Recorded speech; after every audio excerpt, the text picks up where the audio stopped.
Good morning, everybody. Today, I thought I would teach you something just a bit different. I'm going to be teaching what's called the Sedge Stitch. Now, I personally have never used this, but it's very similar to another stitch that I have used, which is the blanket stitch. I'll be teaching that soon. The Sedge Stitch is very similar in that the blanket stitch is a single crochet and then two double crochets in each stitch across the entire work. Both of them are worked in any chain, multiple of three. So you're going to start out with any size chain you want, depending on what your project is going to be.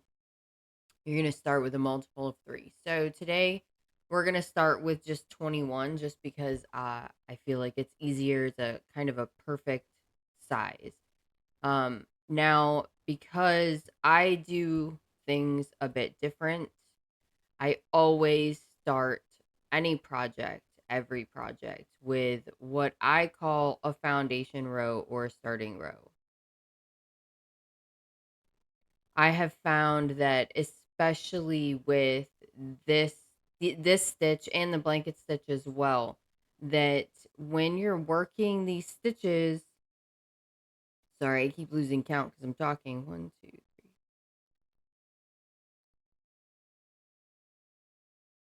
14. Let me get this done real quick. 14.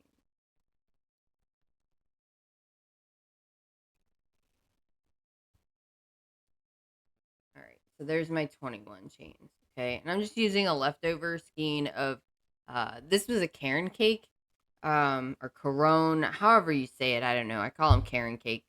Um, that I got on sale. I don't know, a couple years ago. I think it was during the pandemic. Got sent to me by Yarn Inspirations. They were severely discounted. It was like they were discontinuing those colors, and I'm sad that I didn't get enough of it because I definitely wanted to make blankets out of it. It's such gorgeous colors. But so this is the end of that skein, and I just rolled it into a ball because I didn't feel like winding it on the yarn winder. So anyway, back to this sedge stitch. So sedge stitch um is it's a single, a half double, and a double crochet all into the same stitch or same chain. Now, I like to start all of my projects regardless of what stitch I'm deciding to use. I'll start it and end it with either a single or a half double crochet row. And I call that my starting row or my foundation row. I'll do my chain and then I'll turn it and I'll work into these back bumps back here in the back so that way at the end you have a full stitch. If you decide to do a border, you'll have a full stitch to work through. All right. So what I'll do is I'm just going to do a half double, and we want to ignore this first one because it would be like your chain one. So I'm going to turn this over and I'm just going to half double all the way across. I just prefer half doubles, or doubles, but because it's my starting row, I usually either do a half double or a single. The reason that I do this is it prevents curling. It prevents curling, it prevents rolling, it prevents all that wonderful stuff that annoys all of us wonderful crocheters. I can't stand when my work it curls up. It drives me crazy, just absolutely crazy.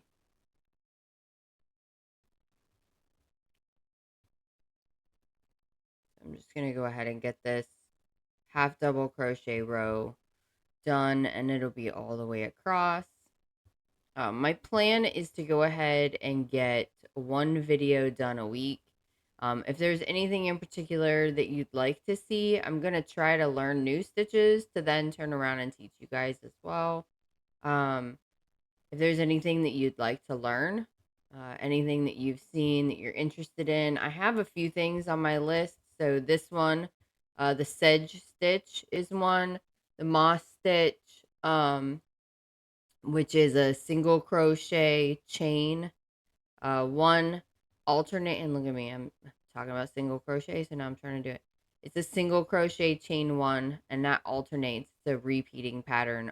I love repeating patterns.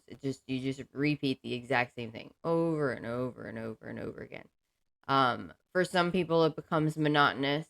For me, it becomes almost therapeutic. I don't have to think about it. I can just straight up do it, not worry about it, and I can watch TV, read a book, whatever, which I know not many people can do. My mother-in-law helped me when I first started, and she crocheted for, I don't know, she said she learned when she was a little girl. She died right before her 80th birthday, and she she crocheted for many, many years, and she could not watch TV and not pay attention to her crochet, where I could. So, all right, now let me just show you why I crochet into the back bumps. And you see this? This looks like a whole nother stitch. It looks like the top of a stitch, right? You get your little bumps here, your little chain looking thing, and then you got it on this side as well. I do that because it looks more uniform. So if you do your chain just a bit loose, a bit, not like super loose, because you don't want it to be like, weird looking. But if you do it a bit loose, then you can go ahead and crochet into that back bump so that way, if you decide not to do a border, you already have this gorgeous chain looking, it makes it look like you have the stitches upside down, and it's not. So I like to do that. It's something I learned actually this year. And if you were curious, I've only been crocheting since 2018. I taught myself Christmas time.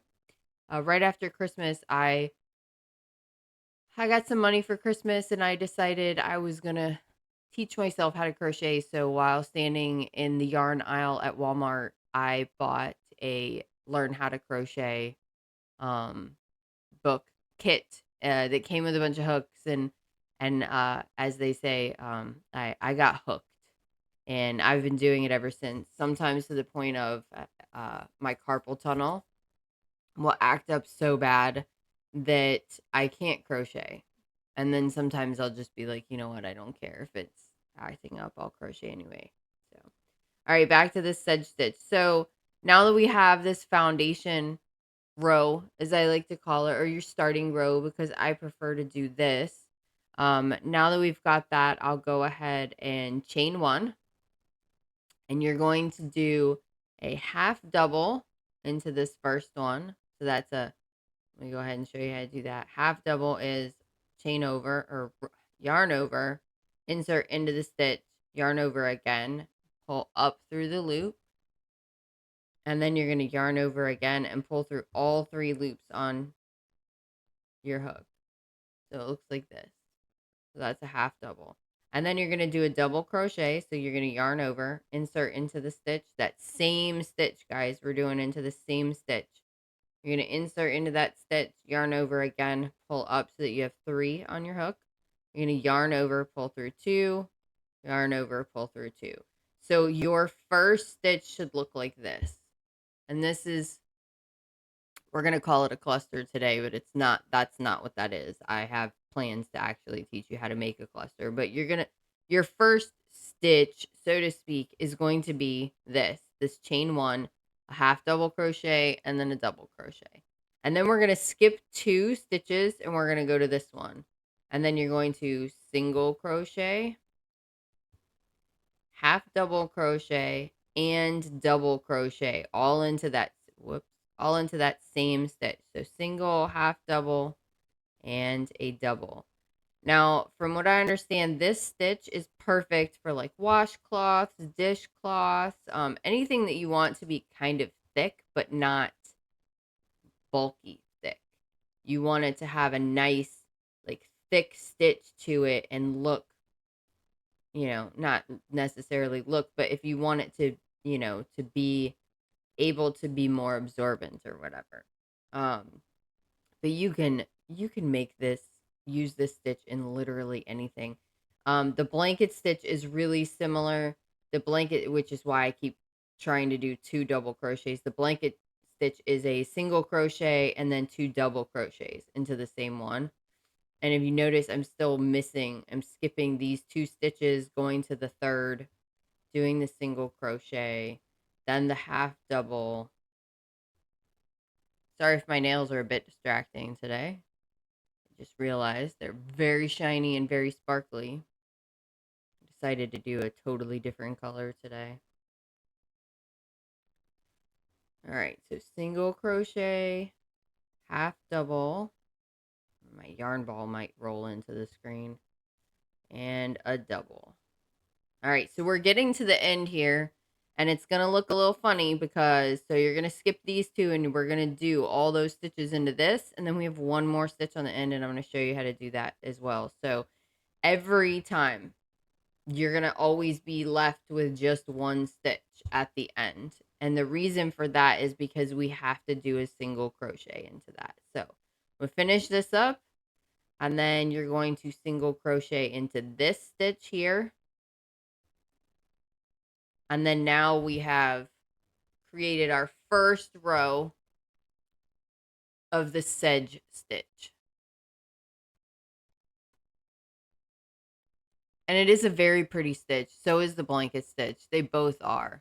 I'm going to go ahead and show you how to do one more row because this starting point for this one is just as important as when we started for this one. But I also want you to look at, see how much cleaner and nicer this looks with this starting row that I did of half doubles. I feel like it's just prettier. And I know that may sound ridiculous, but when you just do the chain down here, you have all these big, huge holes where we skipped the 2 stitches up here. You can't tell it now. Like, you can't really see it. I mean, you can. I can point it out. It's right here. But it's a little bit harder to see. When you do just a foundation chain, and you don't do a foundation row, so to speak, I always do a starting row. If you don't do that starting row, you end up with these giant holes at the bottom, and then it's like the whole work just like curls over and it's in your way, and then you end up with something like this, which is super annoying because then you have to block your work, and I am notorious for not blocking my work. But so I prefer to do the starting row. I just feel like it just makes it look cleaner. So now that we've finished this off, we're going to go ahead and we're going to chain 1 and we're going to turn our work. I always chain first and then I turn. I just do. So this single crochet here is where we're going to start. And because this chain 1 is here, this is going to count as our single crochet, not a turning chain, which is weird, but whatever. So that means that since our single crochet is already done, that means we're going to go ahead and start with our half double and then our double. And then you're going to skip this double crochet, the half double crochet. And what we want to do is we want to crochet now. All 3 of those are going to go into this stitch right here, which is this single crochet from earlier, from the previous one. So you're going to insert and pull up a loop and then single crochet, and then you're going to do your half double and then a double, and it's all going to go into that single crochet stitch. So you want to make sure that if you have to pull your work apart just a little bit, do that. I'll pull it apart a little bit and go, oh, okay, there it is. Or if you're a counter, count 2 stitches over. You're going to constantly be skipping 2 stitches. So it's up to you on how you do it. I'm a pull apart kind of person, and I'll pull apart the stitch just a bit to see where I'm supposed to be crocheting at. We're just going to work all the way across, doing the exact same thing the whole time. Half double, and then a double. You're going to single crochet, half double, double. All right, so now we're getting to the end.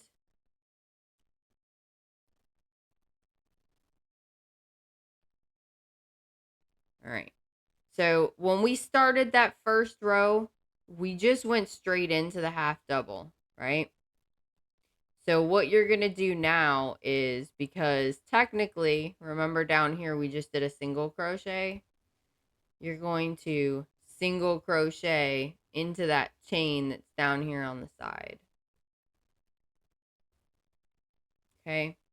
So it should look like this.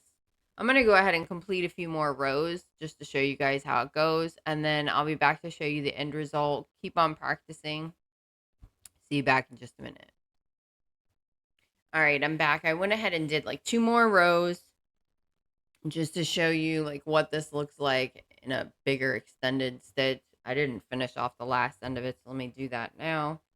Just really quickly, just throw a single crochet in here at the end. Sorry about that. All right, there we go.